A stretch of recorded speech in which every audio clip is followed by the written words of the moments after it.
Hello everyone, welcome to BPSC mentor. इस वीडियो में हम लोग आस्था आईएएस के 69th बीपीएससी पीटी के टेस्ट नंबर 2 को डिस्कस करेंगे। टेस्ट नंबर 2 इतिहास का सेक्शनल टेस्ट है और इसमें कुल 150 प्रश्नों को शामिल किया गया है। आस्था आईएएस के टेस्ट नंबर 1 का वीडियो अपलोड कर दिया गया है, जिसका लिंक आपको डिस्क्रिप्शन बॉक्स में मिल जाएगा। इसके अलावा हमारे चैनल पर इडुटेरिया, परफेक्शन आईएएस, इम्तिहान पब्लिकेशन के भी टेस्ट सीरीज के वीडियोस अपलोड किए जा रहे हैं, जिसका लिंक आपको डिस्क्रिप्शन बॉक्स में मिल जाएगा। ये सभी प्रैक्टिस सेट्स आपके 69th बीपीएससी पीटी के रिवीजन के पॉइंट ऑफ व्यू से बहुत इंपॉर्टेंट है, तो वीडियोस को ध्यान से देखें और फैक्ट्स को याद करने की कोशिश करें। और अगर आपको ये वीडियो पसंद आता है तो प्लीज़ इसे लाइक करें, और अगर आप हमारे चैनल पर नए हैं तो इसे सब्सक्राइब जरूर करें और साथ ही बेल आइकन भी प्रेस कर दें, ताकि आपको हमारे आने वाले नए वीडियोस का नोटिफिकेशन मिल सके। इस वीडियो के पीडीएफ पाने के लिए आप हमारे पेड टेलीग्राम ग्रुप को ज्वाइन कर सकते हैं, और हमारे पेड टेलीग्राम ग्रुप में 69th बीपीएससी पीटी की परीक्षा होने तक विभिन्न संस्थानों के टेस्ट सीरीज उपलब्ध करवाए जाएंगे, और जो भी वीडियो हमारे यूट्यूब चैनल बीपीएससी मेंटोर पर अपलोड कराया जाएगा उसके पीडीएफ उपलब्ध कराए जाएंगे, और साथ ही बाजार में उपलब्ध टेस्ट सीरीज तथा करंट अफेयर्स के बुक का पीडीएफ भी उपलब्ध कराया जाएगा। और इस पेड टेलीग्राम ग्रुप में जुड़ने के लिए आपको मात्र 99 रुपीज का शुल्क देना होगा, जिसे आप हमारे यूपीआई आईडी bpscmentor@apl पर पेमेंट करके स्क्रीनशॉट और अपना नाम तथा टेलीग्राम नंबर हमारे व्हाट्सएप नंबर 9599548587 पर भेज सकते हैं, और उसके बाद आपको पेड टेलीग्राम ग्रुप में ऐड कर दिया जाएगा। तो आइए शुरू करते हैं सेट के पहले प्रश्न से। पहला प्रश्न है, निम्नलिखित में से कौन सा एक युग्म समुचित रूप से सुमेलित नहीं है? मेगस्थनीज की पुस्तक का नाम इंडिका है, ये सही है। अश्वघोष की पुस्तक का नाम बुद्धचरित है, ये भी सही है।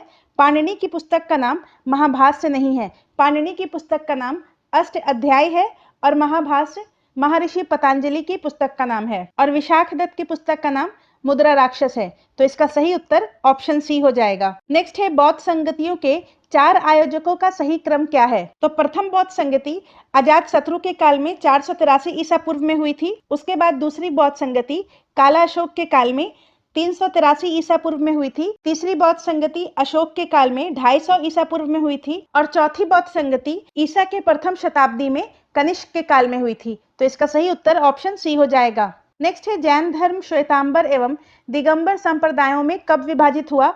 तो इसका सही उत्तर है ऑप्शन ए, चंद्रगुप्त मौर्य के समय। लगभग 300 ईसा पूर्व में मगध में 12 वर्षों का भीषण अकाल पड़ा था, जिसके कारण भद्रबाहु अपने शिष्यों के सहित मगध से कर्नाटक चले गए थे, किंतु कुछ अनुयायी स्थूलभद्र के साथ मगध में ही रुक गए थे। भद्रबाहु के वापस लौटने पर जैन धर्म श्वेतांबर एवं दिगंबर संप्रदाय में चंद्रगुप्त मौर्य के समय विभाजित हो गया था। स्थूलभद्र के शिष्य श्वेतांबर कहलाए, श्वेत वस्त्र धारण करने वाले, और भद्रबाहु के शिष्य दिगंबर कहलाए, नग्न रहने वाले। नेक्स्ट है, निम्नलिखित में से किस दार्शनिक ग्रंथ का शाब्दिक अर्थ पास आना और बैठना है? तो इसका सही उत्तर हो जाएगा ऑप्शन ए, उपनिषद। उपनिषद प्राचीन दार्शनिक ग्रंथ है, जो हिंदू शास्त्रों का एक महत्वपूर्ण हिस्सा है, और इसका शाब्दिक अर्थ पास आना और बैठना है। नेक्स्ट है, कलिंग नरेश खारवेल से संबंधित जानकारी कहाँ से प्राप्त होती है? तो इसका सही उत्तर हो जाएगा ऑप्शन ए, हाथी गुम्फा अभिलेख से। और ये कलिंग में राज करने वाले महारट्टा वंश का तृतीय एवं सबसे महान शासक था। और खारवेल के बारे में सबसे महत्वपूर्ण जानकारी हाथी गुम्फा में चट्टान पर खुदी हुई 17 पंक्तियों वाला प्रसिद्ध शिलालेख है, और हाथी गुम्फाएं भुवनेश्वर के निकट उदयगिरी पहाड़ियों में है। जूनागढ़ का अभिलेख रुद्रदामन से संबंधित है, और प्रयाग प्रशस्ति समुद्रगुप्त के दरबारी कवि हरिसेन के द्वारा रचित लेख था, और मेहरौली शिलालेख का संबंध चंद्रगुप्त विक्रम आदित्य से था। नेक्स्ट है, चोलों के निम्नलिखित प्रशासनिक इकाइयों का आरोही क्रम क्या है? तो इसका सही उत्तर हो जाएगा ऑप्शन बी, मंडलम, नाडु, वलनाडु और कुर्रम। पूरा चोल साम्राज्य 9 प्रांतों में विभाजित किया गया था, जिन्हें मंडलम कहा जाता था। नेक्स्ट है, निम्नलिखित महाजनपदों की राजधानी के बारे में सत्य है? एक तरफ महाजनपद है और दूसरी तरफ उसकी राजधानी है। अंग की राजधानी चंपा, वत्स की राजधानी कौशाम्बी, ये भी सही है। अश्मक की राजधानी पोतन, ये भी सही है, तो ऑप्शन डी इसका सही उत्तर हो जाएगा। 6ठी शताब्दी ईसा पूर्व में भारत 16 महाजनपदों में विभाजित था, जिसका उल्लेख हमें बौद्ध ग्रंथ अंगोत्तर निकाय और जैन ग्रंथ भगवती सूत्र से मिलता है। नेक्स्ट है, निम्नलिखित में से कौन सा एक युग्म सही सुमेलित नहीं है? रानी लघु शिलालेख कौशाम्बी, अशोक की पत्नी क्रुवाकी एवं पुत्र तिविर का उल्लेख, ये सही है। धौली शिलालेख, सारी प्रजा मेरी संतान है, ये भी सही है। कंधार द्विभाषी शिलालेख, मछुआरे और आखेटक का उल्लेख है, तो ये भी सही है। और भाब्रू शिलालेख, अशोक का नाम मिलता है, तो ये गलत है। भाब्रू शिलालेख में अशोक को प्रियदर्शी कहा गया है, तो इसका सही उत्तर ऑप्शन डी हो जाएगा। नेक्स्ट है, मौर्य काल में स्त्रियों की स्थिति के संबंध में निम्न में से कौन सा कथन असत्य है? पहला कथन है, महिला अंगरक्षिकाओं का प्रचलन था, ये सही है। स्त्रियों को पुनर्विवाह की अनुमति थी तथा नियोग प्रथा भी प्रचलित थी, ये भी सही है। वैश्यावृत्ति का प्रचलन नहीं था, तो ये कथन गलत है। ऑप्शन सी इसका सही उत्तर हो जाएगा। स्त्रियों को संपत्ति का अधिकार प्राप्त था, ये भी सही है। नेक्स्ट है, अशोक के शिलालेखों की तुलना में स्तंभ लेखों के संदेश में सर्वाधिक महत्वपूर्ण अंतर क्या है? तो इसका सही उत्तर ऑप्शन सी हो जाएगा। स्तंभ लेख मुख्यतः धम्म के नैतिक पक्षों और बौद्ध धर्म के प्रति अशोक के लगाव के प्रति समर्पित हैं। ऑप्शन सी इसका सही उत्तर हो जाएगा। नेक्स्ट है, मौर्य काल की सूचना का स्रोत नहीं है। तो मौर्य काल की सूचना विभिन्न अभिलेखों से मिलती है। मेगास्थनीज की इंडिका से प्राप्त होती है, बौद्ध साहित्य से प्राप्त होती है, परंतु अशोक की जीवनी मौर्य काल की सूचना का स्रोत नहीं है, तो ऑप्शन डी इसका सही उत्तर हो जाएगा। नेक्स्ट है, उदंतपुरी शिक्षा केंद्र निम्न में से किस स्थान पर अवस्थित था? तो इसका सही उत्तर हो जाएगा ऑप्शन बी, भारत। उदंतपुरी वर्तमान बिहार का प्राचीन नाम था और इसकी स्थापना पाल वंश के संस्थापक गोपाल द्वारा 8वीं शताब्दी के मध्य में की गई थी। नेक्स्ट है, राजधानियों के बारे में असत्य है। सातवाहन की राजधानी प्रतिष्ठान, ये सही है। कुषाण की राजधानी मथुरा, ये सही है। शक की राजधानी आगरा, तो ये गलत है। और मौर्य की राजधानी पाटलिपुत्र, तो ये भी सही है। तो इसका सही उत्तर ऑप्शन सी हो जाएगा। शक शासकों की राजधानी तक्षशिला थी। नेक्स्ट है, भगवान महावीर ने मोक्ष कहाँ प्राप्त किया? तो भगवान महावीर को मोक्ष की प्राप्ति पावापुरी में हुई थी। ऑप्शन बी इसका सही उत्तर हो जाएगा। और भगवान महावीर का जन्म कुंडग्राम में हुआ था और इन्हें ज्ञान की प्राप्ति 42 वर्ष की आयु में जंभिक ग्राम में ऋजुपालिका नदी के तट पर साल वृक्ष के नीचे हुई थी। और महावीर स्वामी जैन धर्म के 24वें तीर्थंकर हैं और इनका प्रतीक सिंह है। और पावापुरी वर्तमान बिहार के नालंदा जिले में स्थित है। नेक्स्ट है, विभिन्न प्रकार की मूर्ति कला में प्रयुक्त पत्थर नहीं था। पहला है गांधार कला, धूसर पत्थर, तो ये सही है। गांधार कला में धूसर पत्थर का उपयोग किया जाता था। मथुरा कला के मूर्ति कला में लाल बलुआ पत्थर का उपयोग किया जाता था। अमरावती कला में श्वेत पत्थर का उपयोग होता था और पाल कला में काले पत्थर का उपयोग नहीं किया जाता था। पाल कला में बेसाल्ट पत्थर का उपयोग किया जाता था। तो इसका सही उत्तर हो जाएगा ऑप्शन डी, पाल कला में बेसाल्ट पत्थर का उपयोग किया जाता था, काले पत्थर का नहीं। नेक्स्ट है, हड़प्पा की मोहरों पर सबसे अधिक किसका अंकन है? तो इसका सही उत्तर हो जाएगा पशुपति का, ऑप्शन ए। हड़प्पा के मोहरों पर सबसे अधिक पशुपति का अंकन है और पशुपति के आकृति के दाईं ओर एक हाथी और एक बाघ है तथा बाईं ओर एक गेंडा और एक भैंस है। नेक्स्ट है, निम्नलिखित में कौन सुमेलित नहीं है? प्रमुख स्थल और नदी। हड़प्पा रावी नदी के तट पर है, ये सही है। मोहनजोदड़ो सिंधु नदी के तट पर स्थित है, ये भी सही है। लोथल भोगवा नदी के तट पर, यह भी सही है। और धौलावीरा लूनी नदी के तट पर स्थित है, तो इसका सही उत्तर ऑप्शन डी हो जाएगा। और धौलावीरा 3 भागों में विभाजित था। नेक्स्ट है, मेसोपोटामिया के अभिलेखों में वर्णित मेलुहा शब्द का अभिप्राय किससे है? तो इसका सही उत्तर हो जाएगा सिंधु सभ्यता से, ऑप्शन सी। नेक्स्ट है, निम्न में से सही मेल है। खारवेल का वर्णन हाथी गुम्फा अभिलेख से मिलता है, ये सही है। समुद्रगुप्त का वर्णन प्रयाग प्रशस्ति से मिलता है। एहोल अभिलेख से पुलकेशिन द्वितीय का वर्णन मिलता है और अयोध्या अभिलेख से पुष्यमित्र सुंग का वर्णन मिलता है। तो इसका सही उत्तर ऑप्शन ए हो जाएगा। खारवेल का वर्णन हाथी गुम्फा अभिलेख से मिलता है। नेक्स्ट है, सिंधु घाटी सभ्यता के बारे में निम्न में से कौन सा कथन असत्य है? पहला कथन है, नगरों में नालियों की सुदृढ़ व्यवस्था, ये सही है। व्यापार और वाणिज्य उन्नत दशा में, ये भी सही है। लोहे से परिचित, तो ये गलत है। सिंधु घाटी सभ्यता के लोग लोहे से परिचित नहीं थे, ऑप्शन सी इसका सही उत्तर हो जाएगा। और मातृदेवी की उपासना, ये भी सही है। नेक्स्ट है, 10 राज्य युद्ध का वर्णन ऋग्वेद के किस मंडल में मिलता है? तो इसका सही उत्तर है 7वें मंडल में। 10 राज्य युद्ध का वर्णन ऋग्वेद के 7वें मंडल में मिलता है। नेक्स्ट है, निम्न को सही सम्मिलित करें। एक तरफ है संगम और दूसरे तरफ है उसके अध्यक्ष। पांड्य राजाओं के संरक्षण में कुल 3 संगम आयोजित किए गए थे। प्रथम संगम के अध्यक्ष अगस्त्य थे, ये सही है। नेक्स्ट है, द्वितीय संगम के अध्यक्ष अगस्त्य ऋषि थे और तोलकप्पियर उनके शिष्य थे। और तृतीय संगम के अध्यक्ष नक्किरर थे।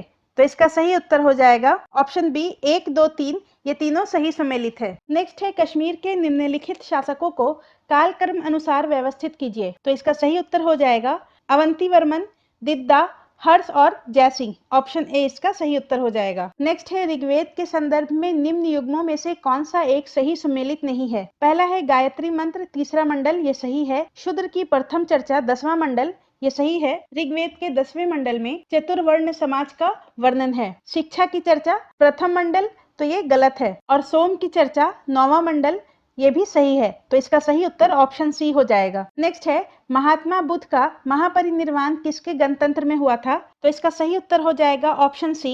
महात्मा बुद्ध का महापरिनिर्वाण 483 ईसा पूर्व में मल्लों की राजधानी कुशीनगर में हुआ था। और महात्मा बुद्ध का जन्म 563 ईसा पूर्व में लुम्बिनी नेपाल में हुआ था और इन्हें ज्ञान की प्राप्ति बोध गया के निरंजना नदी के तट पर हुई थी। नेक्स्ट है वैदिक कालीन प्रशासन में भागुदह कौन अधिकारी था। यहाँ पर भागुदह नहीं होगा, भागदूग होगा। तो इसका सही उत्तर हो जाएगा ऑप्शन बी, राजस्व कर जमा करने वाला अधिकारी। नेक्स्ट है किसके शासनकाल को स्थापत्य कला का स्वर्ण काल कहा गया।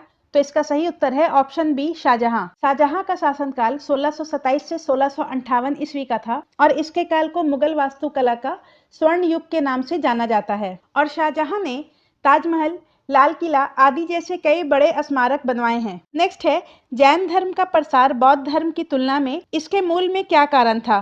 तो इसका सही उत्तर ऑप्शन डी होगा, उपयुक्त सभी। उत्पीड़न, कठोर व्रत एवं तपस्या पर बल, ब्राह्मण धर्म से पूर्णतः पृथक ना हो पाना और अहिंसा पर अधिक बल, ये तीनों कारण जैन धर्म के प्रसार को सीमित करने का मूल कारण था। नेक्स्ट है भारत में सिकंदर की सफलता का क्या कारण था। तो वह शक्तिशाली था, वह अच्छा प्रशासक था, उसे भारतीय शासकों ने सहायता दी और भारत में कोई केंद्रीय शक्ति नहीं थी। ये भी सही है। तो इस क्वेश्चन में ये चारों ऑप्शन सही है। नेक्स्ट है निम्नलिखित में कौन सा कथन कुषाण वंश से संबंधित सही है। पहला कथन है इसकी स्थापना कनिष्क ने की। तो ये गलत है। कुषाण वंश की स्थापना कुजुल कटफिसेस के द्वारा की गई थी। कनिष्क पहले दोहिजी थे जिन्होंने युझी समूह के विभाजन के बाद कुषाण साम्राज्य की स्थापना की। तो ये भी गलत है। कुजुल कटफिसेस पहले दोहिजी थे जिन्होंने युहिजी समूह के विभाजन के बाद कुषाण साम्राज्य की स्थापना की थी। नेक्स्ट है कनिष्क विमतातकु कटफिसेस का पुत्र और कुषाण साम्राज्य के लिए अपने पिता का उत्तराधिकारी था। तो ये सही है। तो इसका सही उत्तर ऑप्शन सी हो जाएगा। कनिष्क विम कटफिसेस का पुत्र था और कुषाण साम्राज्य के लिए अपने पिता का उत्तराधिकारी था। नेक्स्ट है रज्जुक कौन थे। तो इसका सही उत्तर है मौर्य शासन के अधिकारी। अशोक के तीसरे अभिलेख में रज्जुक नामक अधिकारी का उल्लेख मिलता है और रज्जुकों की स्थिति आधुनिक जिलाधिकारी जैसी थी, जिससे राजस्व तथा न्याय दोनों का अधिकार प्राप्त था। नेक्स्ट है अशोक के अभिलेखों में निम्नलिखित में से किस दक्षिण भारतीय राज्य का उल्लेख नहीं है। तो इसका सही उत्तर हो जाएगा अशोक के शिलालेखों में दक्षिण भारतीय राज्यों के चोल, पांड्य और चेरों का उल्लेख है, उसमें सातवाहन का उल्लेख नहीं है। तो ऑप्शन ए इसका सही उत्तर हो जाएगा, सातवाहन। नेक्स्ट है महावीर स्वामी ने अपना उपदेश किस भाषा में दिया। महावीर स्वामी ने अपना उपदेश प्राकृत भाषा में दिया था और इन्होंने अपना पहला उपदेश राजगृह के विपुचल पहाड़ी पर दिया था। नेक्स्ट है निम्न में से कौन सा एक गांधार शैली की बुद्ध मूर्तियों के लक्षण नहीं है। तो इसका सही उत्तर हो जाएगा वे सदैव अभय मुद्रा में दर्शाए गए हैं। ऑप्शन सी, गांधार शैली की बुद्ध मूर्तियां लगभग सदैव पद्मासन में बैठे दर्शाए गए हैं। वो कभी भी मुंडित सिर में नहीं दर्शाए गए हैं और उनके कान लंबे दर्शाए गए हैं। नेक्स्ट है मौर्योत्तर काल में वाणिज्यिक माल के उत्पादन से जुड़ी कुछ विशिष्टताओं के विषय में निम्नलिखित कथनों में कौन सा एक सही नहीं है। तो इसका सही उत्तर हो जाएगा वाणिज्यिक माल के उत्पादन से उल्लेखनीय तकनीक विकास हुआ, ये सही है। वाणिज्यिक माल के उत्पादन एवं वितरण श्रेणियों द्वारा प्रभावी ढंग से व्यवस्थित था, ये भी सही है। उत्पादक राज्यों के कठोर नियंत्रण में कार्य करते थे, तो ये कथन गलत है। और श्रेणियों के उत्पादन में भाड़े के श्रमिकों का उपयोग करते थे, तो ये सही है। तो इसका सही उत्तर ऑप्शन सी हो जाएगा। नेक्स्ट है पेरिपल्स ऑफ द एरिथेरियन सी के लेखक कौन है। तो इसका सही उत्तर हो जाएगा William H शॉफ। Option D. Ptolemy की पुस्तक का नाम ज्योग्राफी है। टेसियस ईरान का राज्यवैद था और अरस्तु के पुस्तक का नाम अर्थशास्त्र है। और किसी किसी पुस्तक में पेरिपल्स ऑफ द एरिथेरियन सी के लेखक का नाम अज्ञात है। नेक्स्ट है प्राचीन दक्षिण भारत के संगम समाज से संबंधित निम्न में से कौन सा एक कथन सही है? तो इसका सही उत्तर हो जाएगा ऑप्शन सी, वहां राज सिंहासन पर स्त्रियों का कोई अधिकार नहीं था। ऑप्शन सी, प्राचीन दक्षिण भारत के संगम समाज में राज्य सिंहासन पर स्त्रियों का कोई अधिकार नहीं था।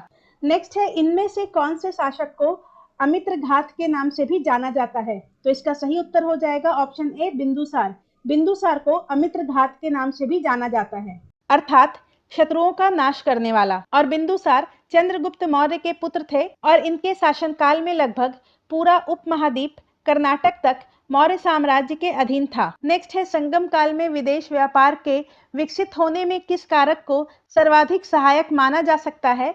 तो इसका सही उत्तर हो जाएगा अरब, मिस्र तथा रोम का तमिल प्रदेश से सीधा व्यापारिक मार्ग होना। ऑप्शन ए, संगम काल में विदेश व्यापार के विकसित होने का सर्वाधिक सहायक अरब, मिस्र तथा रोम का तमिल प्रदेश के साथ सीधा व्यापारिक मार्ग होना माना जाता है। नेक्स्ट है वल्लभी संवत अभिन्न है, तो इसका सही उत्तर हो जाएगा गुप्त संवत से। गुप्त संवत की शुरुआत 319 ईस्वी में की गई थी चंद्रगुप्त प्रथम के द्वारा और वल्लभी संवत की जानकारी अलबरूनी के विवरण से मिलती है, जिसके अनुसार वल्लभ नामक राजा ने शक काल के 241 वर्ष के बाद वल्लभी संवत का प्रवर्तन किया था। इस प्रकार वल्लभी संवत की स्थापना तिथि शक संवत मतलब के 78 ईस्वी प्लस 241 इज इक्वल टू 319 ईस्वी निकाली जाती है। नेक्स्ट है भारत में सोने के सिक्कों को बड़े पैमाने पर जारी करने वाले पहले राजा कौन थे? तो इसका सही उत्तर हो जाएगा ऑप्शन डी, कुषाण। भारत में सोने के सिक्कों को बड़े पैमाने पर जारी करने वाले पहले राजा कुषाण थे। नेक्स्ट है चीनी यात्री फाहियान के भारत यात्रा के संबंध में निम्न कथनों में से कौन सा एक सही नहीं है? वह चंद्रगुप्त द्वितीय के शासनकाल में भारत आया था, ये कथन सही है। वह जल मार्ग से गया, तो ये भी सही है। फाहियान भारत स्थल मार्ग से आया था और वो जल मार्ग से वापस गया था। वह संपूर्ण भारत का भ्रमण कर वापस अपने देश स्थल मार्ग से गया, तो ये गलत है, वो जल मार्ग से गया था और उसका उद्देश्य बौद्ध धर्म के पवित्र स्थानों की यात्रा थी, तो ये सही है। फाहियान एक बौद्ध भिक्षु था और धर्म पुस्तकों की खोज तथा बौद्ध तीर्थ स्थानों के दर्शन की यात्रा के लिए भारत आया था और पूरी यात्रा में उसे 15 वर्ष लगे और 6 वर्ष उसने भारत में बिताए थे और 3 वर्ष वह पाटलिपुत्र में ठहरा था। तो इसका सही उत्तर है ऑप्शन सी। यहाँ पर सही नहीं है पूछ रहा है, तो ऑप्शन सी इसका सही उत्तर हो जाएगा। नेक्स्ट है 3 विभिन्न कालों अर्थात मौर्य काल, गुप्त काल और मुगल काल के शिलालेखों से युक्त एक स्तंभ कहाँ स्थित है? तो इसका सही उत्तर हो जाएगा इलाहाबाद, प्रयागराज में। 3 विभिन्न कालों अर्थात मौर्य काल, गुप्त काल और मुगल काल के शिलालेखों से युक्त एक स्तंभ इलाहाबाद, प्रयागराज में स्थित है। नेक्स्ट है गुप्तोत्तर काल में किसानों की बदहाली का मुख्य कारण क्या था? तो इसका सही उत्तर हो जाएगा भूमि के साथ साथ किसानों का स्थानांतरण। ऑप्शन सी, गुप्तोत्तर काल में किसानों की बदहाली का मुख्य कारण भूमि के साथ साथ किसानों का स्थानांतरण था। नेक्स्ट है कन्नौज के शासक हर्षवर्धन के दरबारी कवि बाण भट्ट द्वारा रचित उनकी जीवनी हर्षचरित किस भाषा में है? तो इसका सही उत्तर हो जाएगा पाली भाषा में। हर्षचरित भारतीय सम्राट हर्षवर्धन की जीवनी है, जिन्होंने 1606 से 1647 ईस्वी तक उत्तर भारत पर शासन किया और ये वर्धन वंश के शासक थे और इनकी जीवनी हर्षचरित पाली भाषा में लिखी गई थी बाण भट्ट के द्वारा। नेक्स्ट है निम्न में से वह कौन सी पुस्तक है जो मोहम्मद बिन कासिम द्वारा सिंध के अरब विजय के इतिहास के मूल अरबी ग्रंथ का फारसी अनुवाद है? तो इसका सही उत्तर हो जाएगा ऑप्शन बी, चचनामा। और इसमें भारत में इस्लाम की उत्पत्ति का वर्णन है। पाल वंश के शासक गोपाल की ख्याति का मुख्य कारण था, तो इसका सही उत्तर हो जाएगा वह जनता द्वारा निर्वाचित शासक था, ना कि आनुवंशिक आधार पर निर्धारित। ऑप्शन सी, पाल वंश के शासक गोपाल की ख्याति का मुख्य कारण ये था कि वो जनता के द्वारा निर्वाचित शासक था, ना कि आनुवंशिक आधार पर निर्धारित। नेक्स्ट है चोल शासकों ने इस उद्देश्य से भूमि का विस्तृत मापन या सर्वे करवाया? तो इसका सही उत्तर हो जाएगा ऑप्शन बी, सरकार के राजस्व विभाग को निश्चित करने हेतु। चोल शासकों ने सरकार के राजस्व विभाग को निश्चित करने हेतु भूमि का विस्तृत मापन करवाया। नेक्स्ट है किस राजा को उसके एक अभिलेख में कविराज कहा गया है? तो इसका सही उत्तर हो जाएगा परमार राजा भोज। ऑप्शन बी, राजा भोज परमार वंश के सर्वाधिक शक्तिशाली शासक थे और राजा भोज कविराज के उपाधि से विभूषित थे। इन्होंने चिकित्सा, गणित और व्याकरण पर अनेक ग्रंथ लिखे थे और कविराज के नाम से गुप्त वंश के शासक समुद्रगुप्त को भी जाना जाता है। नेक्स्ट है चिश्ती सिलसिले के किस सूफी को चिरागे देहलवी या दिल्ली का दीपक कहा जाता है? तो इसका सही उत्तर हो जाएगा ऑप्शन बी, शेख नसीरुद्दीन को। चिश्ती सिलसिले के शेख नसीरुद्दीन को चिरागे देहलवी कहा जाता है और शेख नसीरुद्दीन निजामुद्दीन औलिया के उत्तराधिकारी बने। नेक्स्ट है अष्टप्रधान के संदर्भ में जिसने शिवाजी के मराठा साम्राज्य के प्रशासन में मदद की, निम्नलिखित में से कौन सामान्य प्रशासन का प्रभारी था? तो इसका सही उत्तर हो जाएगा मोरो त्र्यंबक पिंगले, ऑप्शन ए। शिवाजी के मराठा प्रशासन की मदद में अष्टप्रधान के अंतर्गत पंत प्रधान जो कि राज्य के समान प्रशासन का प्रभारी होता था, वो मोरो त्र्यंबक पिंगले थे। रामचंद्र नीलकंठ मजुमदार शिवाजी के काल में अमात्य थे। अन्नाजी दत्तो सचिव थे जो कि शाही आदेश तैयार करने के लिए थे। दत्ताजी त्र्यंबक विकनीस ये मंत्री थे जो कि राज्य पत्राचार के प्रभारी थे। नेक्स्ट है सूची 1 को सूची 2 से सुमेलित कीजिए और सूचियों के नीचे दिए गए कूट का सही उत्तर का चयन करें। फतुहुस सलातीन ये इसामी की पुस्तक का नाम है। फतुहाते फिरोज शाही ये फिरोज शाह तुगलक की आत्मकथा है। तारीखे फिरोज शाही इसके लेखक बर्नी हैं और खजाइनुल फुतूह इसके लेखक अमीर खुसरो हैं। तो इसका सही उत्तर हो जाएगा 2, 1, 4, 3, ऑप्शन ए। नेक्स्ट है मोहम्मद बिन तुगलक की योजनाओं में एक योजना राजधानी परिवर्तन की थी जिसके संदर्भ में गलत कथन निम्न में से क्या है? पहला कथन है दिल्ली राजधानी के रूप में, तो ये सही है। दौलताबाद इस्लामी संस्कृति का केंद्र बन गया, ये भी सही है। राजधानी परिवर्तन के कारण दिल्ली में हैजा फैलना था, तो ये गलत है। और दौलताबाद नई राजधानी बनी, तो ये सही है। ऑप्शन सी इसका सही उत्तर हो जाएगा। मोहम्मद बिन तुगलक को ऐसा लगने लगा था कि दक्कन के क्षेत्रों पर दिल्ली से शासन करना बहुत ही कठिन है। इसी विचार के साथ उसने राजधानी परिवर्तन का विचार किया और उसने दौलताबाद को अपनी राजधानी के रूप में चुना। नेक्स्ट है नव मुसलमान निम्नलिखित में से कौन थे? तो इसका सही उत्तर हो जाएगा दिल्ली के पास बचे मंगोलों के वंशज जिन्होंने इस्लाम स्वीकार कर लिया, वो नव मुसलमान के नाम से जाने गए। ऑप्शन ए इसका सही उत्तर हो जाएगा। नेक्स्ट है निम्नलिखित युग्मों में से कौन सा एक युग्म गलत है? पहला है दीवाने रियासत, तो दीवाने रियासत की स्थापना अलाउद्दीन खिलजी के द्वारा की गई थी। दीवाने बंदगान गयासुद्दीन तुगलक, तो ये गलत है। दीवाने बंदगान की स्थापना फिरोज शाह तुगलक के द्वारा की गई थी। दीवाने बंदगान गुलामों का विभाग था। दीवाने सियासत मोहम्मद बिन तुगलक, ये सही है। और दीवाने खैरात फिरोज शाह तुगलक, ये भी सही है। तो इसका सही उत्तर ऑप्शन बी हो जाएगा। दीवाने बंदगान का गठन फिरोज शाह तुगलक के द्वारा की गई थी और फिरोज शाह तुगलक के पास 1,80,000 से अधिक गुलाम थे। नेक्स्ट है निम्न में से कौन सा एक युग्म सही सुमेलित नहीं है? पहला है इक्ता, नागरिक एवं सैन्य सेवा के लिए दिया जाने वाला राजस्व नियत कार्य, ये सही है। मनसब सल्तनत प्रशासन में अमीरों की आधिकारिक स्थिति, तो ये गलत है। मनसब एक प्रकार का सरकारी पद होता था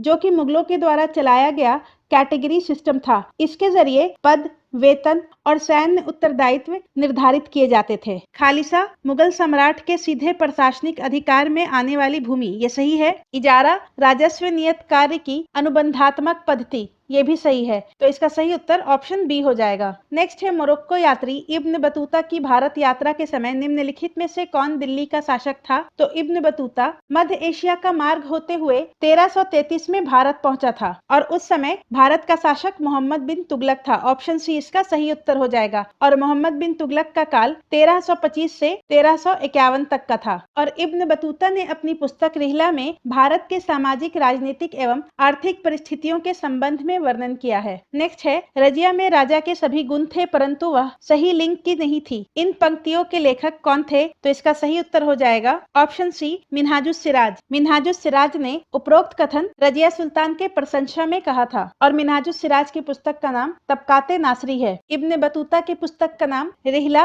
अल-बरूनी के पुस्तक का नाम किताबुल हिंद और बर्नी के पुस्तक का नाम तारीखे फिरोज शाही था। नेक्स्ट है निम्नलिखित युग्मों में कौन सही सुमेलित है? तो इसका सही उत्तर हो जाएगा ऑप्शन सी अमीर खुसरो के पुस्तक का नाम तुगलकनामा है। अल-बरूनी के पुस्तक का नाम तारीखे हिंद, हसन निजामी के पुस्तक का नाम ताजुल मासिर और बर्नी के पुस्तक का नाम तबकाते फिरोज शाही है और तबकाते नासरी मिनहाजुस सिराज के पुस्तक का नाम है। नेक्स्ट है विजयनगर एवं बहमनी राज्यों के बीच झगड़े का एक कारण रायचूर दोआब था जो, तो इसका सही उत्तर हो जाएगा ऑप्शन सी कृष्णा एवं तुंगभद्रा के मध्य का क्षेत्र था। विजयनगर एवं बहमनी राज्यों के बीच झगड़े का कारण कृष्णा एवं तुंगभद्रा के मध्य का क्षेत्र था जिसका नाम रायचूर दोआब था। नेक्स्ट है कृष्णदेव राय के शासन काल में अष्टदिग्गज किसे कहा जाता था? तो कृष्णदेव राय के शासन काल में अष्टदिग्गज तेलुगु भाषा के 8 8 महाविद्वानों को कहा जाता था। ऑप्शन सी इसका सही उत्तर हो जाएगा। नेक्स्ट है बहमनी राज की स्थापना इनमें से किसके समय हुई थी? तो इसका सही उत्तर हो जाएगा ऑप्शन ए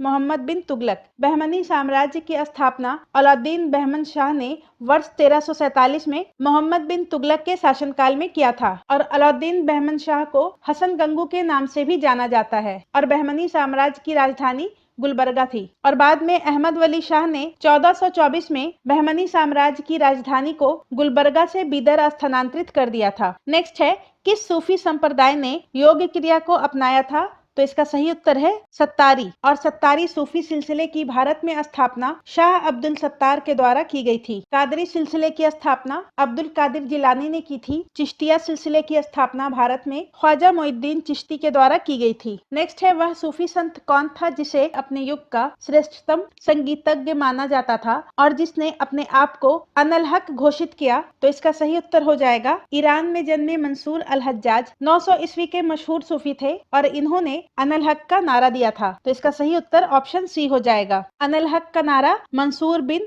हल्लाज ने दिया था। नेक्स्ट है चिश्तिया मत के संदर्भ में कौन सा कथन गलत है? तो चिश्तिया मत सूफी मत की स्थापना ख्वाजा अबू अब्दाल चिश्ती ने की थी, ये सही है। भारत में सर्वप्रथम इसका प्रचार ख्वाजा मोइनुद्दीन चिश्ती के द्वारा हुआ, ये कथन भी सही है। कुतुबुद्दीन बख्तियार काकी मोइनुद्दीन चिश्ती के शिष्य थे, ये भी सही है और कुतुबुद्दीन बख्तियार काकी के याद में ही कुतुबुद्दीन ऐबक ने कुतुब मीनार की स्थापना करवाई थी। तो इसका सही उत्तर ऑप्शन डी हो जाएगा, उपयुक्त में से कोई नहीं। ये तीनों कथन सही है। नेक्स्ट है किस ग्रंथ में पटना को पोलीब्रोथा कहा गया है? तो इसका सही उत्तर हो जाएगा ऑप्शन ए इंडिका और इंडिका के लेखक मेगास्थनीज थे। नेक्स्ट है सल्तनत काल के दौरान धार्मिक विभाग का अध्यक्ष कौन होता था? तो इसका सही उत्तर है सदरुस सुदूर। ऑप्शन बी सल्तनत काल के दौरान धार्मिक विभाग का अध्यक्ष सदरुस सुदूर होता था। काजी उल कजात मुगल काल में प्रधान न्यायाधीश था और ये फौजदारी मुकदमों का फैसला इस्लामी कानूनों के अनुसार करता था। नेक्स्ट है किसने कहा था मैं ना तो काबा में हूँ और ना ही कैलाश में और ईश्वर सभी की सांस में है? उपरोक्त कथन कबीर का था। ऑप्शन ए इसका सही उत्तर हो जाएगा। नेक्स्ट है निम्नलिखित में अकबरनामा के अनुसार सूबेदार का कार्यभार था? तो इसका सही उत्तर हो जाएगा राजनैतिक और सैनिक कार्य। अकबरनामा के अनुसार सूबेदार का कार्यभार राजनैतिक और सैनिक कार्य था और अकबरनामा के लेखक अबुल फजल हैं और ये अकबर के दरबार में 9 रत्नों में से एक थे। नेक्स्ट है अमीर खुसरो किसके दरबार में एक प्रसिद्ध कवि थे? तो इसका सही उत्तर है ऑप्शन डी अलाउद्दीन खिलजी। अमीर खुसरो अलाउद्दीन खिलजी के दरबार में एक प्रसिद्ध कवि थे और उन्हें कव्वाली का जनक और कव्वाली के निर्माण का श्रेय दिया जाता है और अमीर खुसरो के प्रमुख पुस्तक का नाम नूह सिपीहर, तुगलकनामा आदि है। नेक्स्ट है 18वीं शताब्दी के राजपूत शासकों में कौन महान विधिवेत्ता, खगोल शास्त्री, नगर नियोजक, नगर संस्थापक एवं वैज्ञानिक था? तो इसका सही उत्तर है सवाई राजा जयसिंह। ऑप्शन ए और इन्होंने जयपुर की स्थापना की थी। नेक्स्ट है मराठों के अधीन सरंजाम क्या था? तो इसका सही उत्तर ऑप्शन सी हो जाएगा जमीन की इकाई जिसका राजस्व सैनिक अधिकारियों को उनके वेतन के बदले दिया जाता था। मराठा काल में सरंजाम एक भूराजस्व प्रथा थी जो कि पूर्ण रूप से सैनिक सेवाओं के बदले जात तथा फौज 2 रूप में दी जाती थी। नेक्स्ट है अहमद शाह अब्दाली के भारत पर आक्रमण और पानीपत की तीसरी लड़ाई का तत्कालीन कारण क्या था? तो इसका सही उत्तर हो जाएगा ऑप्शन ए अहमद शाह अब्दाली मराठों द्वारा लाहौर से अपने वायसराय तैमूर शाह के निष्कासन का बदला लेना चाहता था और पानीपत की तीसरी लड़ाई 1761 ईस्वी में हुई थी अहमद शाह अब्दाली और मराठों के बीच। नेक्स्ट है मोडी लिपि का प्रयोग किसके अभिलेखों में किया जाता था? तो इसका सही उत्तर है ऑप्शन डी मराठों। मोडी लिपि का प्रयोग मराठों के अभिलेख में हुआ है। नेक्स्ट है भारत में ईस्ट इंडिया कंपनी की सफलता का राज क्या था? भारत में राष्ट्रीय भावना की कमी, ये सही है। कंपनी की सेना को पश्चिमी प्रशिक्षण मिला था, ये भी सही है। भारतीय सैनिकों में राष्ट्रीय भावना का अभाव था जिसके फलस्वरूप कोई जो उन्हें अच्छा वेतन दे अपनी सेवा में लगा सकता था, ये भी सही है। तो इसका सही उत्तर ऑप्शन डी हो जाएगा। ये तीनों कारण भारत में ईस्ट इंडिया कंपनी के सफलता का राज था। नेक्स्ट है दिल्ली सल्तनत के किस वंश ने सबसे कम समय तक शासन किया? तो इसका सही उत्तर हो जाएगा ऑप्शन ए खिलजी वंश। खिलजी वंश का शासनकाल 1290 से 1320 का था, मात्र 30 वर्ष का। और सबसे अधिक समय तक तुगलक वंश ने शासन किया था 1320 से 1414 तक, 94 वर्ष। तो इसका सही उत्तर ऑप्शन ए होगा। सैयद वंश ने 36 वर्ष तक शासन किया था और लोदी वंश ने 75 वर्ष तक शासन किया था। नेक्स्ट है निम्नलिखित में से कौन सा एक कथन असत्य है? पूर्वी भारत में अंग्रेजी कंपनी ने वर्ष 1785 में उड़ीसा में पहला कारखाना लगाया। तो ये कथन गलत है। पूर्वी भारत में अंग्रेजी कंपनी ने 1633 में उड़ीसा में अपना पहला कारखाना लगाया था। तो इसका सही उत्तर ऑप्शन ए हो जाएगा। नेक्स्ट है भू राजस्व व्यवस्था के संदर्भ में इन कथनों पर विचार कीजिए। अस्थायी बंदोबस्त के तहत सरकार ने जमींदारों से हमेशा हमेशा के लिए लगान निश्चित किया, इसी कारण इसे अस्थायी बंदोबस्त कहा जाता है। तो ये कथन सही है। रैयतवाड़ी व्यवस्था के तहत सरकार ने रैयतों से लगान निश्चित किया, इसी कारण इसे रैयतवाड़ी व्यवस्था कहा गया, ये भी सही है। और महालवाड़ी व्यवस्था के तहत प्रत्येक खेत के आधार पर भू राजस्व निर्धारित नहीं किया गया, बल्कि प्रत्येक महाल अथवा जागीर का एक भाग के अनुसार निश्चित किया गया, इसलिए यह व्यवस्था महालवाड़ी व्यवस्था कहलाई। तो ये भी सही है। तो इसका सही उत्तर ऑप्शन डी हो जाएगा। ये तीनों कथन सही है। नेक्स्ट है भारत में मुस्लिम शक्ति किस युद्ध के द्वारा स्थापित की गई? तो इसका सही उत्तर हो जाएगा ऑप्शन बी, तराइन का द्वितीय युद्ध। तराइन का द्वितीय युद्ध 1192 ईस्वी में थानेश्वर हरियाणा के पास लड़ा गया और ये युद्ध मोहम्मद गौरी और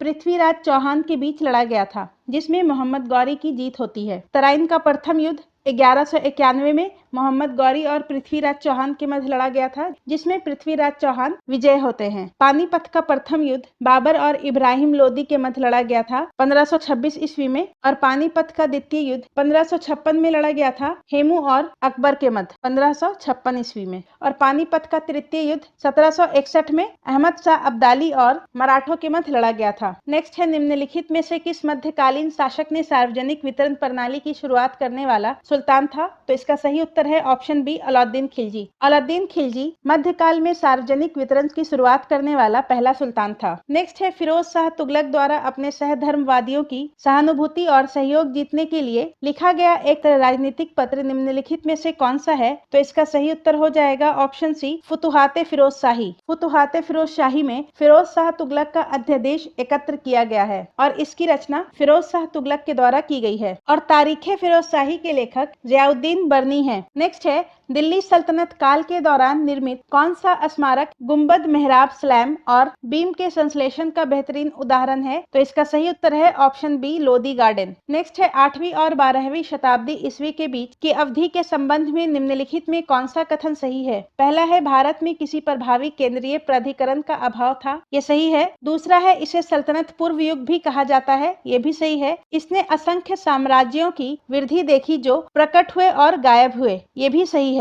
तो इसका सही उत्तर ऑप्शन डी हो जाएगा। 1, 2, 3 ये तीनों सही है। नेक्स्ट है निम्नलिखित में कौन सुमेलित है? एक तरफ साहित्य है और दूसरी तरफ उसके लेखक हैं। हुमायूं नामा के लेखक गुलबदन बेगम है, ये सही है। अकबर नामा के लेखक अबुल फजल, ये भी सही है। तारीखे फरिश्ता मोहम्मद कासिम फरिश्ता, ये भी सही है। तो इसका सही उत्तर ऑप्शन डी हो जाएगा। नेक्स्ट है निम्नलिखित में कौन विजयनगर के विरुद्ध बने दक्षिण राज्यों के संघ में शामिल था? तो विजयनगर के विरुद्ध बने दक्षिण राज्यों के संघ में शामिल बीजापुर, अहमदनगर, गोलकुंडा एवं बीदर था। तो इसका सही उत्तर ऑप्शन डी हो जाएगा, उपयुक्त सभी। और संयुक्त मोर्चों का नेतृत्व अली आदिल शाह कर रहा था। नेक्स्ट है निम्नलिखित में सही क्रम क्या है? तो सबसे पहले गुलाम वंश, इसकी स्थापना 1206 में हुई थी। उसके बाद खिलजी वंश, इसकी स्थापना 1290 में। उसके बाद तुगलक वंश, इसकी स्थापना 1320 में। उसके बाद सैयद वंश आता है 1414 में और फिर लोदी वंश 1451 में। तो इसका सही उत्तर ऑप्शन डी हो जाएगा। नेक्स्ट है अब्दुल कादिर बदायूनी, नकीब खां और थानेश्वर किसके दरबार में थे? तो इसका सही उत्तर हो जाएगा ऑप्शन ए, अकबर। बदायूनी, नकीब खां और थानेश्वर अकबर के दरबार में थे। नेक्स्ट है निम्नलिखित में कौन व्यक्ति पत्रकारिता के लिए ब्रिटिश सरकार द्वारा सजा पाने वाले पहले भारतीय थे? तो इसका सही उत्तर हो जाएगा ऑप्शन बी, बाल गंगाधर तिलक। व्यक्तिगत पत्रकारिता के लिए ब्रिटिश सरकार के द्वारा सजा पाने वाले पहले भारतीय बाल गंगाधर तिलक थे। नेक्स्ट है दिल्ली में मुगल सम्राट की पत्नी ने अंग्रेजों को सूचना देकर विद्रोहियों की योजना असफल कर दी, उसका क्या नाम था? तो इसका सही उत्तर हो जाएगा ऑप्शन बी, जीनत महल। और इनका संबंध 1857 के विद्रोह से है। नेक्स्ट है अवध में विद्रोह फूटा इसलिए नहीं कि उस प्रदेश का विलय किया, अपितु इसलिए कि तालुकदारों के साथ बहुत कठोर व्यवहार किया गया। उपरोक्त कथन टी.आर. होम्स का है। Option B. नेक्स्ट है, जब मोहम्मद गौरी ने सोमनाथ मंदिर पर आक्रमण किया तब गुजरात का शासक कौन था? तो इसका सही उत्तर है भीमदेव, ऑप्शन डी। यहाँ पर मोहम्मद गौरी नहीं होगा, यहाँ पर गजनवी होगा और इसने सोमनाथ मंदिर पर 1025 से 26 के मध्य आक्रमण किया था और उस समय गुजरात का शासक भीमदेव प्रथम था। नेक्स्ट है, भारत में थियोसोफिकल सोसाइटी की सफलता मुख्यतः थी? तो इसका सही उत्तर हो जाएगा ऑप्शन सी, एनी बेसेंट के कारण। भारत में थियोसोफिकल सोसाइटी की सफलता मुख्यतः एनी बेसेंट के कारण थी और थियोसोफिकल सोसाइटी की स्थापना 1875 में मैडम ब्लावेत्स्की और कर्नल अलकाट ने अमेरिका में की थी और 1882 में मद्रास के अडयार में इसकी स्थापना की गई और एनी बेसेंट 1907 से 1933 तक थियोसोफिकल सोसाइटी की अध्यक्ष रही थी। नेक्स्ट है, सिलहट में असिस्टेंट मैजिस्ट्रेट के पद पर किस प्रथम भारतीय व्यक्ति की नियुक्ति हुई थी? तो इसका सही उत्तर हो जाएगा option B, Surendranath Banerjee. Next है, गांधी ने किस घटना के समय कहा था कि मैंने रोटी मांगी थी, बदले में मुझे पत्थर मिला, इंतजार की घड़ी अब समाप्त हुई?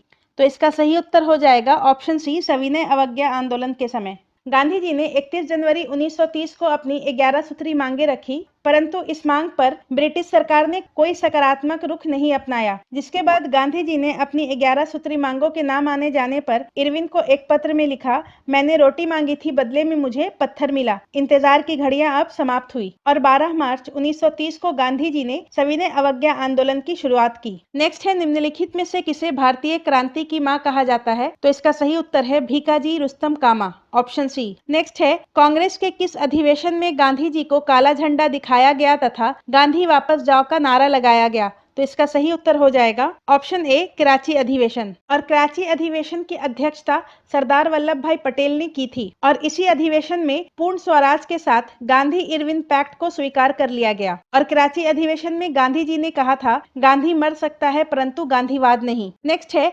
जलियांवाला बाग हत्याकांड के विरोध में किसने वायसराय की कार्यकारिणी से इस्तीफा दे दिया? तो इसका सही उत्तर हो जाएगा option A, sir Shankar Nair ने। सर शंकर नायर ने जलियांवाला बाग हत्याकांड के विरोध में वायसराय के कार्यकारी परिषद से इस्तीफा दे दिया और जलियांवाला बाग हत्याकांड 13 अप्रैल 1919 को हुआ था। नेक्स्ट है, रविंद्रनाथ टैगोर को किस ब्रिटिश सम्राट ने नाइटहुड से सम्मानित किया? तो इसका सही उत्तर हो जाएगा ऑप्शन ए, जॉर्ज पंचम ने। जॉर्ज पंचम ने 1915 में रविंद्रनाथ टैगोर को नाइटहुड से सम्मानित किया था और 1919 के जलियांवाला बाग हत्याकांड के विरोध में रविंद्रनाथ टैगोर ने ब्रिटिश नाइटहुड त्याग दिया। नेक्स्ट है, सुमेलित करें। प्रार्थना समाज की स्थापना 1867 में आत्माराम पांडुरंग ने की थी और बाद में इसमें आर.जी. भंडारकर और एम.जी. रनाडे शामिल हुए थे। तो प्रार्थना समाज से संबंधित एम.जी. रनाडे थे। ब्रह्म समाज की स्थापना 1828 में राजाराम मोहन राय के द्वारा किया गया। आर्य समाज की स्थापना 1875 में दयानंद सरस्वती के द्वारा किया गया और रामकृष्ण मिशन की स्थापना 1897 में स्वामी विवेकानंद के द्वारा किया गया था। तो इसका सही उत्तर ऑप्शन सी हो जाएगा 4132। नेक्स्ट है, निम्नलिखित में से कौन सुमेलित नहीं है? ए, पांडुरंग प्रार्थना समाज, ये सही है। स्वामी दयानंद आर्य समाज, ये भी सही है। राजाराम मोहन राय आदि ब्रह्म समाज, तो ये गलत है। आदि ब्रह्म समाज की स्थापना देवेंद्रनाथ टैगोर के द्वारा की गई थी और राजाराम मोहन राय ने ब्रह्म समाज की स्थापना की थी। तो इसका सही उत्तर ऑप्शन सी हो जाएगा और स्वामी विवेकानंद रामकृष्ण मिशन के संस्थापक थे, तो ये भी सही है। नेक्स्ट है, वह बंगाली नेता कौन था जिसने सामाजिक धार्मिक सुधारों का विरोध किया और रूढ़िवादिता का समर्थन किया? तो इसका सही उत्तर हो जाएगा राधाकांत देव। और राधाकांत देव ने 1830 ईस्वी में कलकत्ता में धर्म सभा की स्थापना की थी। नेक्स्ट है, निम्नलिखित में से कौन सी एक प्रार्थना समाज की मांग नहीं थी? तो इसका सही उत्तर हो जाएगा ऑप्शन सी, राजनीतिक सुधार। प्रार्थना समाज की स्थापना 1867 में आत्माराम पांडुरंग के द्वारा की गई थी और इसका मुख्य उद्देश्य विधवा विवाह का प्रचार करना, जाति प्रथा को अस्वीकार करना, स्त्री शिक्षा को प्रोत्साहन देना, बाल विवाह का बहिष्कार और विवेकपूर्ण उपासना करना और अन्य सामाजिक सुधार करना था। इसमें राजनीतिक सुधार शामिल नहीं था। नेक्स्ट है, किस आंदोलन ने भारत भारतीयों के लिए है का नारा दिया? तो इसका सही उत्तर हो जाएगा ऑप्शन बी, आर्य समाज। आर्य समाज ने भारत भारतीयों के लिए है का नारा दिया और साथ ही स्वदेशी तथा हिंदी का समर्थन करने वाला भी पहला संगठन था। नेक्स्ट है, एनी बेसेंट से संबंधित निम्नलिखित कथनों में से कौन से सही हैं? पहला कथन है, उन्होंने बनारस में सेंट्रल हिंदू कॉलेज की स्थापना की, ये सही है। उन्होंने होम रूल लीग को संगठित किया, ये भी सही है। नेक्स्ट है उन्होंने भारत में थियोसॉफिकल आंदोलन को प्रारंभ किया, तो ये भी सही है। तो इसका सही उत्तर ऑप्शन सी हो जाएगा, 1, 2 और 3, ये तीनों कथन सही है। और एनी बेसेंट ने बनारस में सेंट्रल हिंदू कॉलेज की स्थापना 1898 में की थी, जो कि बाद में 1916 ईस्वी में मदन मोहन मालवीय के प्रयासों से बनारस हिंदू विश्वविद्यालय बना। नेक्स्ट है स्वतंत्रता पूर्व अवधि में ब्रिटिश सरकार द्वारा भारत में आधुनिक शिक्षा के प्रसार का मुख्य उद्देश्य था। तो इसका सही उत्तर ऑप्शन ए हो जाएगा, छोटे प्रशासनिक पदों पर नियुक्ति हेतु शिक्षित भारतीयों की आवश्यकता। नेक्स्ट है महात्मा गांधी ने अपनी निम्न पुस्तकों में से किसमें ब्रिटिश पार्लियामेंट को बांझ और वैश्या कहा? तो इसका सही उत्तर हो जाएगा हिंद स्वराज, ऑप्शन सी। महात्मा गांधी ने 1908 में जहाज से लंदन के रास्ते भारत से दक्षिण अफ्रीका की अपनी वापसी यात्रा के दौरान हिंद स्वराज लिखा था और इसी पुस्तक में गांधी जी ने ब्रिटिश पार्लियामेंट को बांझ और वैश्या कहा था। नेक्स्ट है शिक्षा पर मैकाले के विवरण के अतिरिक्त एक अन्य महत्वपूर्ण मसौदे का श्रेय भी उनको दिया जाता है। निम्नलिखित में से उस मसौदे को पहचानिए। तो इसका सही उत्तर हो जाएगा ऑप्शन ए, भारतीय दंड संहिता का मसौदा। 1833 के चार्टर अधिनियम के तहत 1834 में स्थापित भारत के पहले कानून आयोग की सिफारिशों पर संहिता का मसौदा तैयार किया गया और भारतीय दंड संहिता का पहला मसौदा मैकाले की अध्यक्षता में प्रथम विधि आयोग के द्वारा तैयार किया गया था। नेक्स्ट है निम्नलिखित कथनों में से कौन सा एक सही नहीं है? तो इसका सही उत्तर ऑप्शन बी हो जाएगा, लॉर्ड रिपन के कार्यकाल में भारतीय राष्ट्रीय कांग्रेस की स्थापना हुई। तो ये कथन गलत है। लॉर्ड डफरिन के कार्यकाल में भारतीय राष्ट्रीय कांग्रेस की स्थापना 1885 ईस्वी में हुई थी।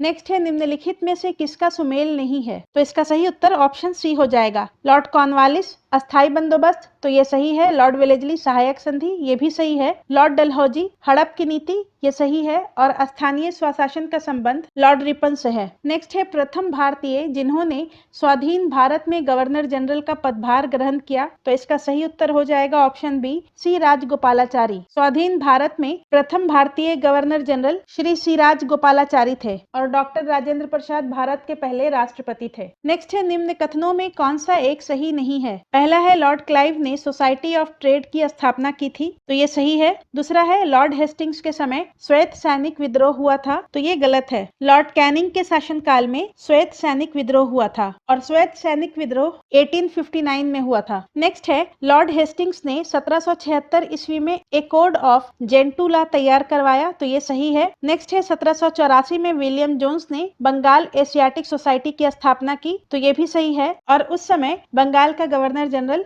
वॉरेन हेस्टिंग्स था। लॉर्ड क्लाइव ने सोसाइटी ऑफ द ट्रेड की स्थापना 1765 ईस्वी में करवाई थी। नेक्स्ट है डलहौजी को आधुनिक भारत का निर्माता माना जाता है क्योंकि वह सुधार लाया था तथा कई क्षेत्रों में शुरुआत की। निम्नलिखित में से कौन सा एक उसकी सुधार योजनाओं में से एक नहीं थी? तो इसका सही उत्तर हो जाएगा ऑप्शन सी, भारतीय श्रमिकों की स्थिति को सुधारने के लिए कारखाना अधिनियम। ये गलत है। भारतीय श्रमिकों की स्थिति में सुधार के लिए लॉर्ड रिपन के द्वारा 1881 ईस्वी में पहला कारखाना अधिनियम पारित किया गया था। नेक्स्ट है भारत के स्वतंत्रता आंदोलन के प्रारंभिक दौर में उग्रवादी विचारधारा को निम्नलिखित में से कौन सा एक निरूपित करता है? तो इसका सही उत्तर है ऑप्शन सी, संविधानिक साधनों एवं याचिकाओं के स्थान पर आक्रामक साधनों से स्वशासन प्राप्त करना, ऑप्शन बी।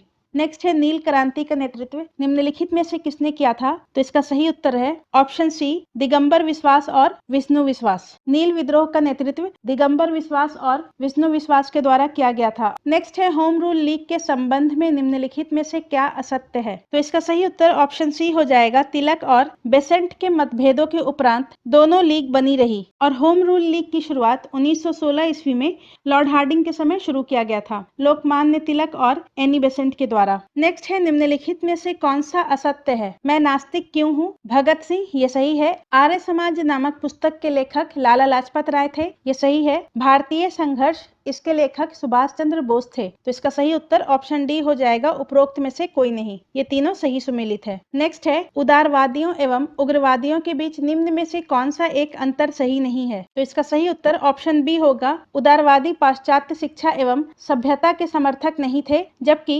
उग्रवादी पाश्चात्य शिक्षा एवं सभ्यता के समर्थक थे। नेक्स्ट है नमक सत्याग्रह के दौरान बिहार के लोगों ने नमक बनाने के साथ साथ सरकार के विरुद्ध किस कर का विरोध करने का विकल्प चुना, तो इसका सही उत्तर हो जाएगा ऑप्शन डी, उपरोक्त में से कोई नहीं। नमक सत्याग्रह के दौरान बिहार के लोगों ने नमक बनाने के साथ साथ सरकार के विरुद्ध चौकीदारी कर का विरोध करने का विकल्प चुना था। नेक्स्ट है, श्री कृष्ण सिंह द्वारा गठित बिहार की निर्वाचित सरकार ने फरवरी 1938 में किस कारण इस्तीफा दे दिया, तो इसका सही उत्तर हो जाएगा ऑप्शन सी, राजनीतिक कैदियों को छोड़ने के कारण। नेक्स्ट है, असहयोग आंदोलन के दौरान किसने बिहार में किसानों की अगुवाई की, तो इसका सही उत्तर ऑप्शन बी हो जाएगा, स्वामी विद्यानंद। असहयोग आंदोलन के दौरान स्वामी विद्यानंद ने बिहार में किसानों की अगुवाई की थी। नेक्स्ट है, 1906 में आयोजित भारतीय राष्ट्रीय कांग्रेस के कलकत्ता अधिवेशन में भारत के लिए स्वराज का झंडा किसके द्वारा फहराया गया, तो इसका सही उत्तर है ऑप्शन सी, दादा भाई नौरोजी के द्वारा। और 1906 के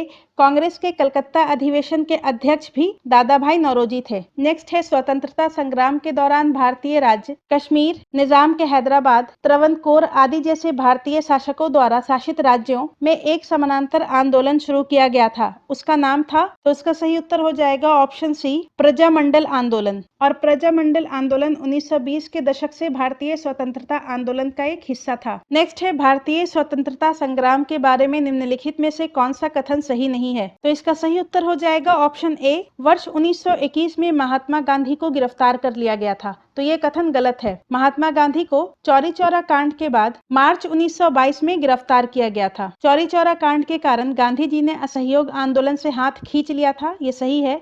गांधी जी ने अपना पहला प्रमुख सार्वजनिक भाषण बनारस हिंदू विश्वविद्यालय में दिया था, ये भी सही है। नेक्स्ट है, इनमें से कौन कैबिनेट मिशन के सदस्य थे, तो इसका सही उत्तर हो जाएगा ऑप्शन डी, उपयुक्त सभी। कैबिनेट मिशन में पैथिक लॉरेंस, स्टेफोर्ड क्रिप्स और एवी एलेक्जेंडर, ये तीनों सदस्य थे। और मार्च 1946 में कैबिनेट मिशन भारत आया था। नेक्स्ट है, ऑल इंडिया हरिजन संघ की स्थापना 1932 में किसके द्वारा की गई थी, तो इसका सही उत्तर हो जाएगा महात्मा गांधी के द्वारा। ऑल इंडिया हरिजन संघ की स्थापना 1932 में महात्मा गांधी के द्वारा की गई थी और इसकी स्थापना दिल्ली में हुई थी। नेक्स्ट है, 20 फरवरी 1947 को प्रधानमंत्री एटली ने भारत से ब्रिटिश शासन को कब तक वापस लेने की घोषणा की थी, तो इसका सही उत्तर हो जाएगा ऑप्शन ए, जून 1948। 20 फरवरी 1947 को प्रधानमंत्री एटली ने भारत से ब्रिटिश शासन को जून 1948 तक वापस लेने की घोषणा की थी। नेक्स्ट है, स्वराज दल की स्थापना बिहार में किसने की थी, तो इसका सही उत्तर हो जाएगा ऑप्शन बी, श्री कृष्ण सिंह ने। स्वराज दल की स्थापना बिहार में श्री कृष्ण सिंह के द्वारा की गई थी। नेक्स्ट है, सन 1930 में अंग्रेज सरकार के विरुद्ध प्रसिद्ध पेशावर कांड का नायक कौन था, तो इसका सही उत्तर है ऑप्शन सी, वीर चंद्र सिंह गढ़वाली। सविनय अवज्ञा आंदोलन के दौरान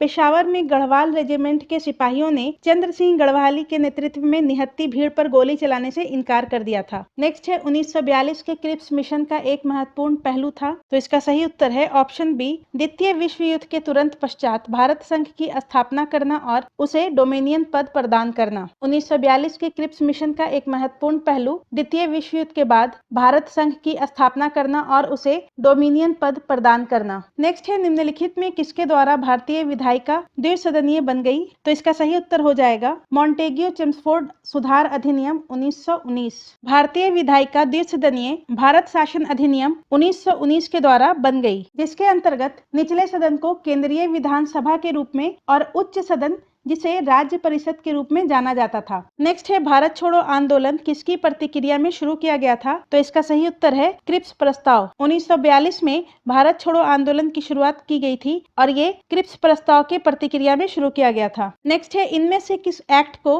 बिना वकील, बिना दलील तथा बिना अपील का कानून कहा गया, तो इसका सही उत्तर है रोलेट एक्ट 1919। रोलेट एक्ट 1919 को काला कानून के नाम से भी जाना जाता है और इसे बिना वकील, बिना दलील तथा बिना अपील का कानून कहा जाता है, क्योंकि इसके अंदर ब्रिटिश सरकार को यह अधिकार दिया गया था कि वह किसी भी भारतीय लोग को बिना मुकदमा चलाए जेल में बंद किया जा सकता है। नेक्स्ट है, निम्नलिखित युग्मों पर विचार कीजिए।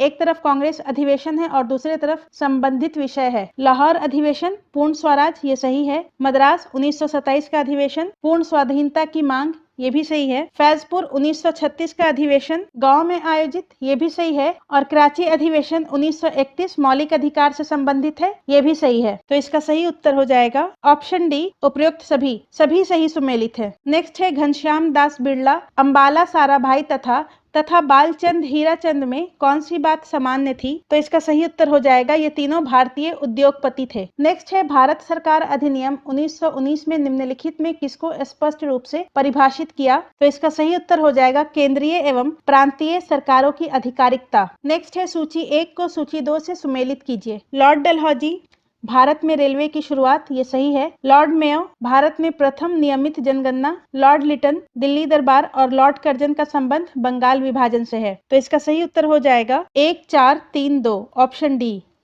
नेक्स्ट है 1793 ईस्वी के चीर अस्थायी बंदोबस्त के निम्न लक्षणों में से कौन सा सही है? पहला कथन है चीर अस्थायी बंदोबस्त ने भूस्वामित्व अधिकार कृषकों में निहित किया, तो ये कथन गलत है। चीर अस्थायी बंदोबस्त ने भूस्वामित्व अधिकार जमींदारों में निहित किया, तो ये कथन सही है।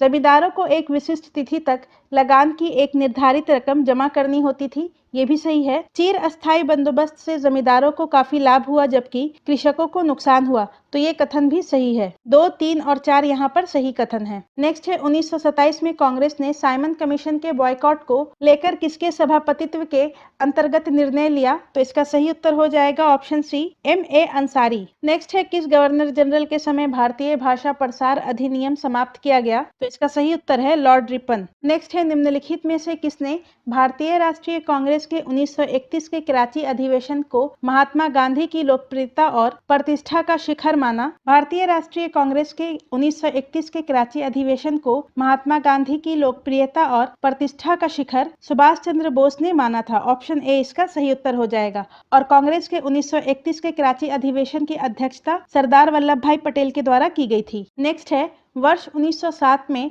सूरत में आयोजित कांग्रेस के वार्षिक अधिवेशन में कांग्रेस के विभाजन की तत्कालिक वजह क्या थी? तो इसका सही उत्तर हो जाएगा ऑप्शन सी, उदारवादियों और उग्रवादियों में अध्यक्ष पद को लेकर विवाद। Option C. गर्मपंथी लाला लाजपत राय को कांग्रेस का अध्यक्ष बनाना चाहते थे जबकि नर्मपंथी रास बिहारी घोष को कांग्रेस का अध्यक्ष बनाना चाहते थे। नेक्स्ट है भारत के स्वतंत्रता आंदोलन का निम्नलिखित में से कौन सा काल अनुक्रम है? तो इसका सही उत्तर हो जाएगा ऑप्शन बी, असहयोग आंदोलन 1920, सविनय अवज्ञा आंदोलन 1930 में हुआ था, भारत छोड़ो आंदोलन 1942 में हुआ था। नेक्स्ट है भारतीय स्वतंत्रता संघर्ष के दौरान साइमन कमीशन का प्रयोजन किया गया था, तो इसका सही उत्तर है डोमिनियन स्टेटस के ढांचे के अंतर्गत भारत के लिए संविधान का ढांचा तैयार करना। Option D. नेक्स्ट है गांधी जी ने भारत में अपनी राजनीतिक गतिविधियों का प्रारंभ कहां से किया था? तो इसका सही उत्तर है चंपारण से। जनवरी 1915 में गांधी जी दक्षिण अफ्रीका से भारत लौटे और उसके बाद चंपारण सत्याग्रह 1917 उनका पहला प्रमुख संघर्ष था जो कि